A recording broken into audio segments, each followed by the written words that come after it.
I've known David since we were teenagers. He's been my best friend for nearly 30 years. We've seen each other through high school heartbreaks, disastrous job interviews, marriages that flourished and fizzled, and the slow, inevitable shifting of life's priorities.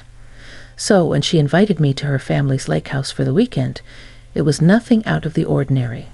Just two old friends catching up. What I didn't expect, what I never could have expected, was the way her brother, Mark, would look at me that evening. I hadn't seen Mark in years.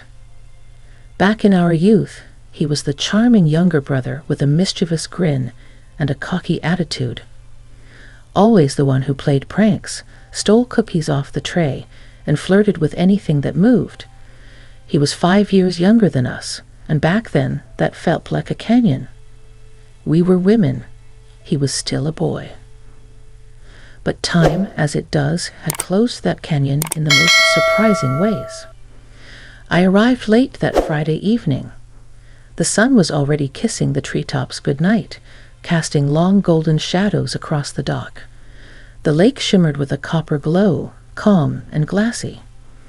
David ran out to greet me, arms wide, laughing as always. We hugged, tight and familiar, and she led me inside. The house smelled of pine wood and nostalgia. I hadn't been there in over a decade, but everything felt comfortingly the same. Cozy throw blankets, faded photographs of summer barbecues and childhood swims, that same old creaky screen door. And then I saw him. Mark was in the kitchen, pouring a glass of wine.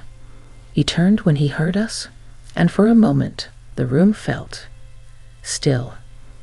He had aged, yes, but gracefully. Salt and pepper hair now streaked his once jet-black curls, and his eyes, those piercing hazel eyes, were softer but no less intense. His face had the kind of quiet ruggedness you see in old westerns. Lived in. Earnest. "Elaine?" he asked, his voice a little deeper than I remembered. I smiled, adjusting my overnight bag on my shoulder. "In the flesh." He chuckled and walked over, pulling me into a brief but warm hug. And that's when I felt it. Not just the embrace. There was something in the way his arms lingered a beat longer than expected. Something subtle. Something intentional. Later that evening, we sat on the back deck, the three of us, watching the stars poke through the velvet sky. David had gone inside to get dessert, and I was left alone with Mark, the sound of crickets humming in the background. "I always thought you were too cool for me," he said suddenly, without looking at me. I turned to him, surprised. "You were a kid. You were always more interested in your skateboard than conversations." He smirked. "Maybe. But I still noticed you. You had this quiet strength. I used to watch how you stood up for David when she fought with our parents. You were fearless." I was quiet for a moment, letting his words settle. "Funny," I said finally. "I always thought you never noticed me at all." He turned to face me then, and in that moment, beneath the soft hum of summer night, the twinkle of stars reflected in the lake, I saw it. That look. It wasn't overt. It wasn't aggressive. It was open, vulnerable, like he was seeing me. Not the way I had been, but the way I was now. And that look stirred something in me I hadn't felt in a long time. It's strange, really, how you can go years without someone crossing your mind, only for them to reappear and stir your world like a stone dropped in still water. We didn't speak much after that. David returned, full of laughter and stories, and the moment passed. But I kept catching Mark looking at me throughout the night, not in a way that made me uncomfortable, just curious, like he was rediscovering something he hadn't expected to find. The next day, we all took a walk by the water. The air was fresh, tinged with the scent of pine and lakeweed. David went ahead to take a phone call, leaving Mark and me trailing behind. "You still wear that necklace," he said, pointing to the small silver charm resting above my collarbon. I looked down and smiled. Yeah, it was a gift from my late husband. I never take it off. His eyes softened. "I remember when you got it. I was 16. You came over for dinner, and you couldn't stop smiling." "Those were good years," I said, voice low. He nodded. "Do you still feel close to him?" "Sometimes," I admitted. "Other times, I feel like I'm slowly learning who I am without him." Mark looked at me with a kind of quiet understanding. Maybe that's the most honest thing anyone can do. We stopped walking. The breeze stirred the branches above us, and a bird flitted through the trees. I looked at him and saw something gentle and grounded in his expression.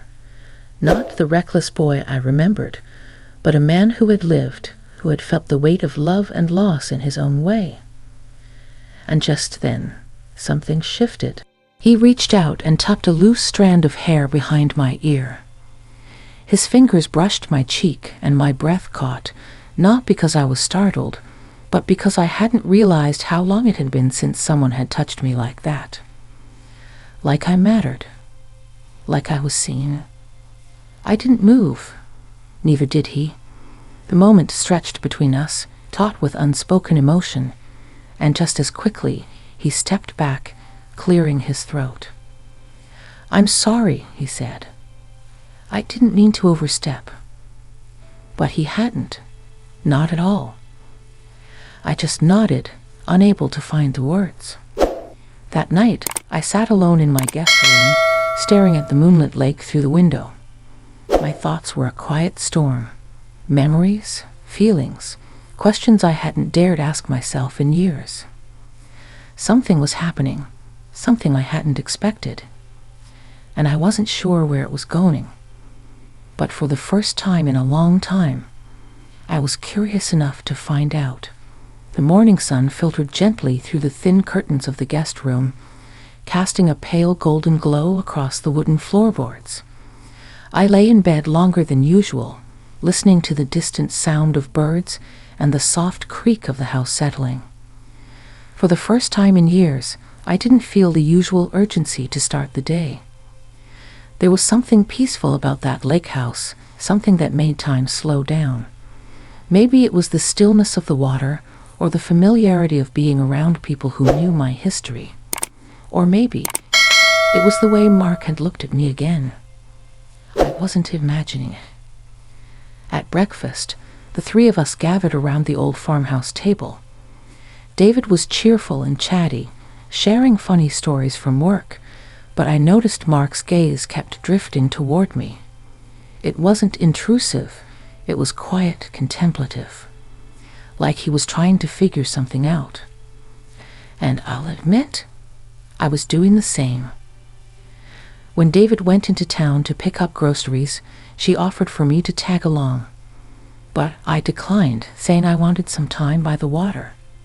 Truthfully, I needed space to think. So I wandered down to the dock, a book in hand, though I barely opened it. The soft lap of water against the wood, the distant call of a loon. It all lulled me into a reflective calm. A while later, I heard footsteps behind me. I didn't have to turn around to know it was Mark. "Mind if I join you?" he asked, voice low. I smiled. Of course not. He sat beside me, just far enough to keep it comfortable, but close enough that I could feel his presence. We sat in silence for a bit, the kind that didn't feel awkward but rather companionable. Then he spoke. "I hope I didn't make you uncomfortable yesterday." I looked at him. "You didn't." He let out a breath, as if he'd been holding it. "Good. Because I meant it." That made my heart beat a little faster. "Meant what?" I asked, though I already knew. That touch, that look, I wasn't just being nostalgic. It wasn't about the past. He turned to face me, the reflection of the lake dancing in his eyes. It's about now. About seeing you as you are, strong, beautiful, kind, and real. I wasn't used to hearing words like that. Not since my husband passed. Not since I had quietly closed myself off to the idea of being seen in that way again. I don't know what to say, I whispered. You don't have to say anything, he replied. I just needed you to know. The air between us felt charged, not with lust or expectation, but with a quiet intensity, a raw honesty. It was the kind of moment that could slip away if not acknowledged. So I reached out, slowly, and rested my hand over his. His thumb gently brushed my skin. We stayed like that, just holding each other's touch, as the lake shimmered in the late morning sun. I haven't felt this way in a long time, I admitted, my voice shaky but true. Neither have I, he said. And then we just sat together. No need to fill the silence.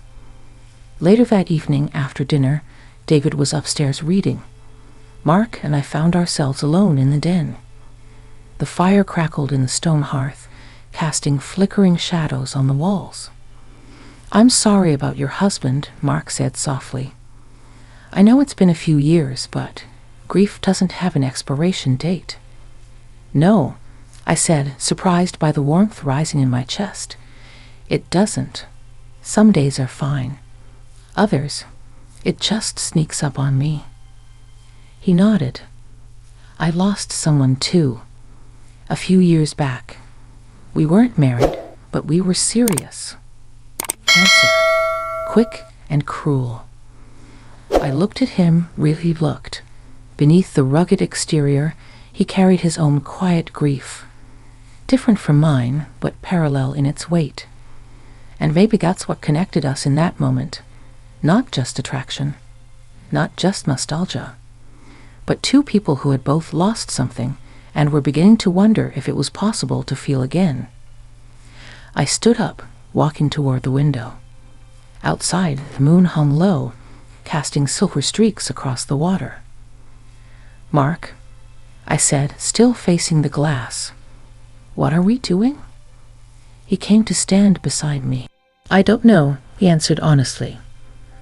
But I don't want to pretend I don't feel it. Whatever it is, it's real. I turned to him, and our eyes met. There was no pressure, no rush, just a question lingering between us. He leaned in slowly, so slowly I could have stepped away if I'd wanted to. But I didn't. When his lips touched mine, it wasn't fireworks or thunderclaps. It was warm, gentle, exploratory. A kiss that asked, "Are you ready?" rather than, "I want you now." And as I kissed him back, I realized something deep in my chest. I was ready. Ready to feel again. Ready to open that locked door in my heart, if only just a little.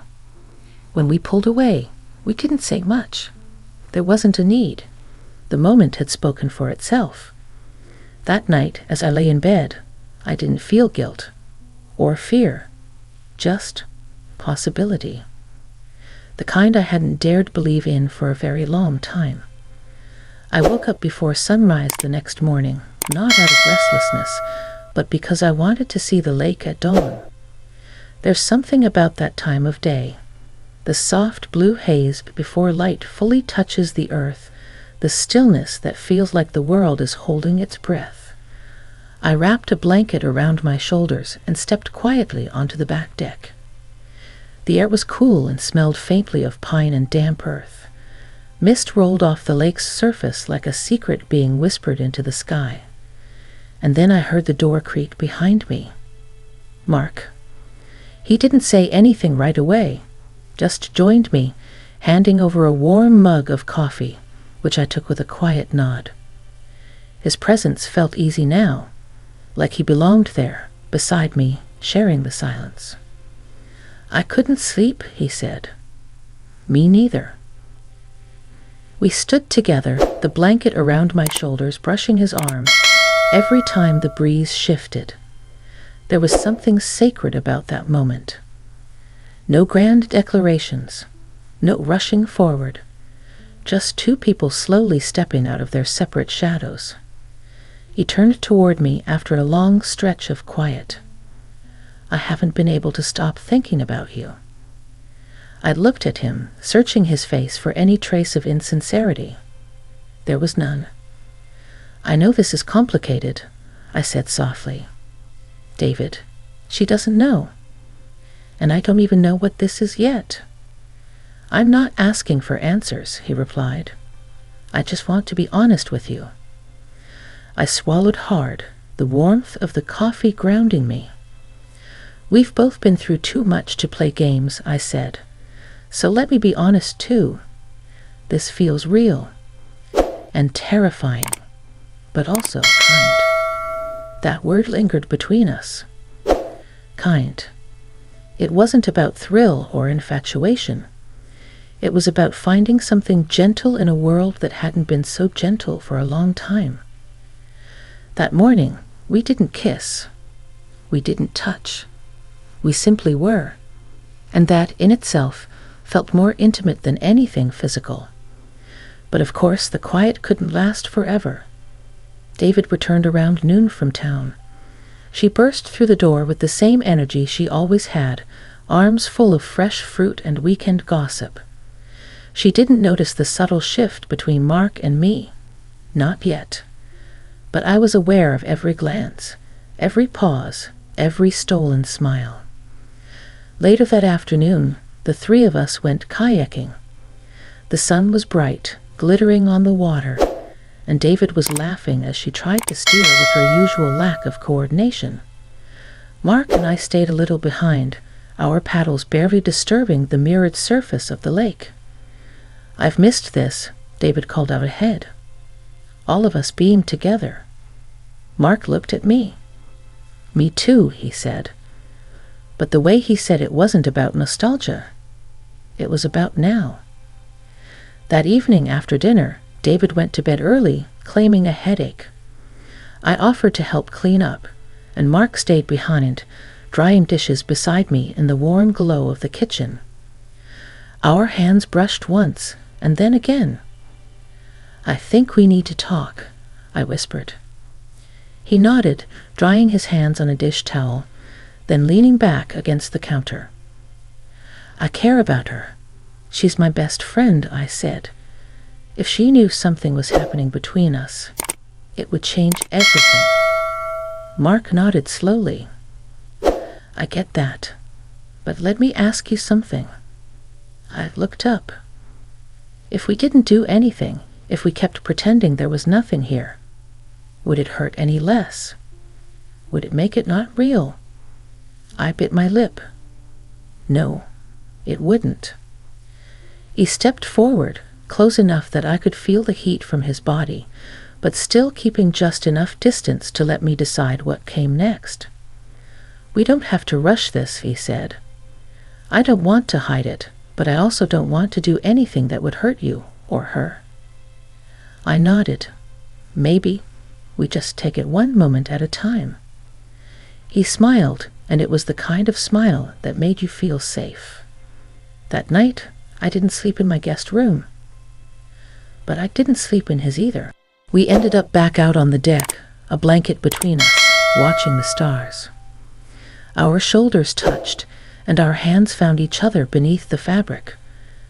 There was no urgency, no pressure, just comfort, warmth, a deepening trust that didn't need to be named to be understood. Somewhere in the middle of the night, I rested my head on his shoulder and closed my eyes. I don't know what tomorrow brings, I murmured. Neither do I, he replied. But for tonight, I'm right here. The next morning arrived wrapped in gold. I woke up on the deck, the blanket still pulled over us, my head resting against Mark's shoulder. The lake was glassy and pale, the world hushed as if holding its breath for what came next. I didn't move at first. I didn't want to. There was a comfort in the quiet rhythm of his breathing, the warmth of his arm around my back, and the soft stir of the trees above us. For the first time in what felt like years, I didn't feel like I was waiting for something to go wrong. I felt present. Eventually, we sat up. He stretched and smiled at me, that soft morning smile people only share before the world demands their attention. I could get used to this, he said. I didn't reply, just reached for his hand. But reality, as it always does, came knocking soon enough. David found us on the deck an hour later. She stepped out carrying 2 mugs of coffee, already halfway through a story about a ridiculous squirrel that had made its way into the pantry. And then she paused. Her eyes flicked from me to Mark, our proximity, the way our fingers slowly slid apart, but not fast enough to be unnoticed. She didn't say anything. Not then. She simply handed me the mug and sat down beside us, quiet. We didn't speak about it all morning, though I felt the shift like a tremor under my skin. By afternoon, I couldn't avoid it anymore. I found David on the back porch, sitting alone, legs curled up beneath her. Her gaze was focused on the trees, but I knew her thoughts were elsewhere. "Can I sit?" I asked. She nodded. I lowered myself beside her, the tension between us crackling like distant thunder. "I should have told you," I began, "about me and Mark. I didn't mean to hide it. I wasn't sure what it was yet. I still don't know what it is." She didn't speak for a long time, just sipped her tea and stared out into the forest. "He's my brother," she finally said. "And you're my best friend. It's a strange thing to imagine you together." "I know," I said quietly. "Believe me, I didn't expect it either." "But," she continued, turning to me, "I also know what you've been through. I know how lonely the nights have been for you. I've seen it in your eyes even when you smile." I blinked back tears. "And if someone," she added, her voice breaking just slightly, "if someone is giving you a reason to feel alive again, I would never stand in the way of that." I reached for her hand, and she didn't pull away. "Thank you," I whispered. "But," she said with a small smirk, "I am going to need a little time to get used to the idea." I laughed, a short, surprised sound that felt like release. "Fair enough." We sat in silence for a while after that, not awkward but companionable, like we had broken through something deeper and come out the other side more honest with one another. That evening, Mark and I took one last walk along the lake before I left. The sun was setting, spilling warm amber light across the water. The path was quiet, only the crunch of pine needles beneath our feet and the occasional call of a distant bird. "I'm not expecting a fairy tale," I said softly. "I'm not offering